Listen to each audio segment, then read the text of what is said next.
Generations connect a country. Well, that's precisely the idea that came to my mind just a few weeks ago. This whole competition gave me the opportunity to meet and exchange with many new people.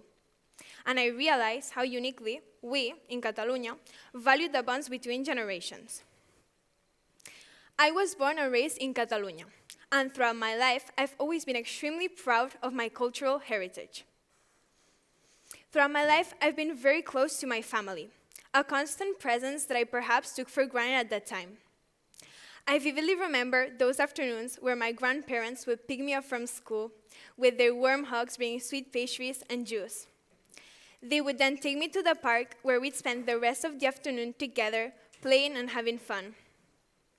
I remember when my grandmother used to push me on the swing, while my grandfather, who would be sitting on a near bench, would scream, "Hey, slow down, she's going to get hurt." These memories, which I now recall with nostalgia, highlight the beauty of the societies where family and community are a priority. But what makes my country so unique in this regard?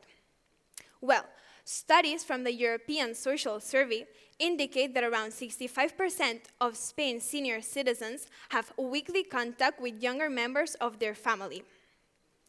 In Northern European countries, such as Sweden or Denmark, this number is significantly lower, at around 40 to 45%.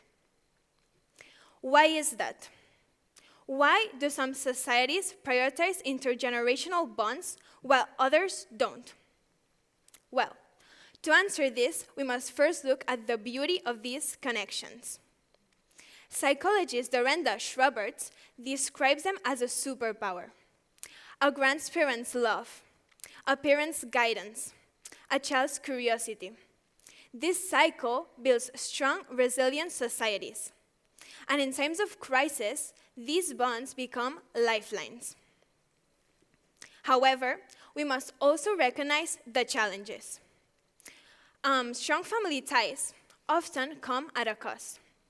Young adults in Spain often struggle to become independent and find financial independence due to the high unemployment rates and the expensive housing. This has given rise to the so-called boomerang generations, where young adults are forced to return home after failing to achieve financial independence. On the other end, grandparents, especially grandmothers, often bear the burden of childcare, sacrificing their well-being for the sake of the family. Moreover, some studies show that in Spain, there has been a decrease in non-family intergenerational bonds, leading to social isolation and fewer opportunities for personal growth outside of the family unit. Why then do some countries have these bonds as their cultural norm? Well, the answer lies in three key factors: welfare systems, economic stability, and urbanization.